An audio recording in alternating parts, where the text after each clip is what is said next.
tahun baru Masehi bukan yang dipermasalahkan adalah zatnya bulan dan hari, akan tapi kebiasaan dan kebudayaan yang terjadi di tahun baru tersebut. Apa yang dilakukan oleh umat saat itu? Berhura-hura, berfoya-foya, dan yang banyak merayakan ini adalah orang di luar Islam sana karena bangga dengan tahun baru mereka. Kemaksiatan di dalamnya. Jadi yang kita hentikan adalah kebiasaan jelek, sehingga anak Pak Haji dan Bu Haji itu yang niup trompet, setelah itu ada yang mabuk. Sebab di Indonesia itu kaum musliminnya minoritas. Bagaimana kok alun-alun penuh tuh? Sementara orang-orang Nasrani banyak di gereja saat itu, mereka berdoa dan sebagainya. Lihat apa yang dilakukan oleh anak-anak kaum muslimin saat itu ya. Berhura-hura, belum tadi setelah itu berantem. Dan 6 tahun yang lalu ada yang mati, lihat. Kita tidak melihat tahun-tahun berikutnya karena kami yang ingat pada 6 tahun yang lalu mati, berantem, mabuk dan sebagainya. Jadi mengikuti budaya-budaya kafir itulah yang tidak diperkenankan. Kalau masalah hari, kita pakai hari, tanggal kita pakai mereka, tanggal mereka. Biarpun semestinya kita sudah mulai berubah di dalam diri kita, rumah kita membiasakan dengan tahun Hijriah, yang disitulah ada sangkut pautnya dengan banyak kewajiban. Wajib seorang tua mengetahui kelahiran anaknya secara hijriah, untuk mengetahui kapan anaknya usia tamyiz, kapan anaknya balik. Dan ibadah ada hubungannya dengan tahun hijriah, bukan tahun masehi. Nggak ada hubungan ibadah dengan tahun masehi, nggak. Semuanya adalah tahun hijriah. Dan kalaupun tahun masehi sudah dilakukan negara, kenapa kita harus merayakan tahun baru masehi itu dengan cara yang tidak dibenarkan itu? Jadi mengikuti budaya orang kafir. Ini disebutkan dalam Al-Quran,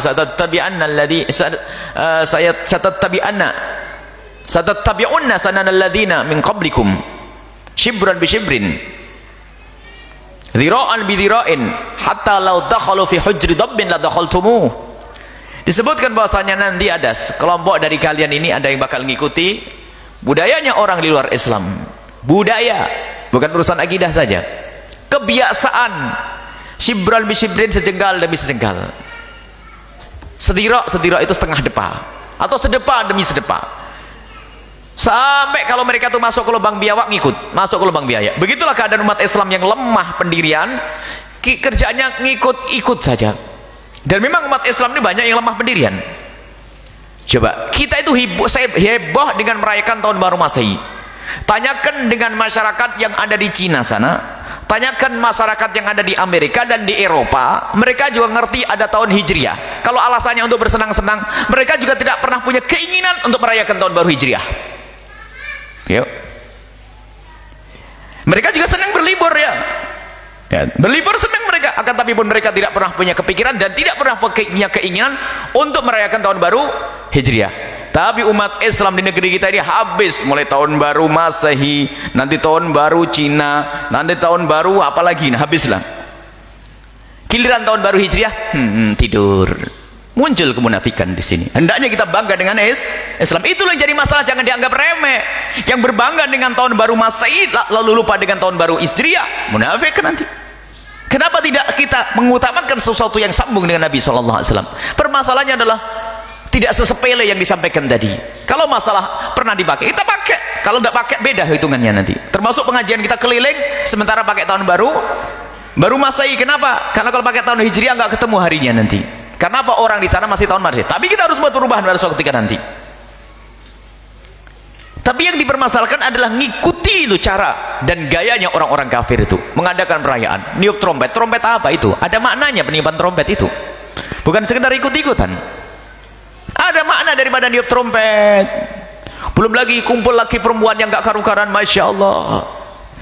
Dan memang banyak di antara anak-anak kita tuh datang ke kota itu tidak ada tujuan, hanya karena tahun baru ngelihat ramainya kota. Biarpun ternyata di situ setan juga menarik sehingga ketemu laki-laki dengan perempuan, pacaran dan sebagainya sampai bab zina. Maka perlu kita hentikan dengan bermacam-macam cara. Menghentikan itu bermacam-macam cara. Ada menghentikan, jangan kau lakukan. Itu kapan? Jauh-jauh hari. Jangan kamu lakukan.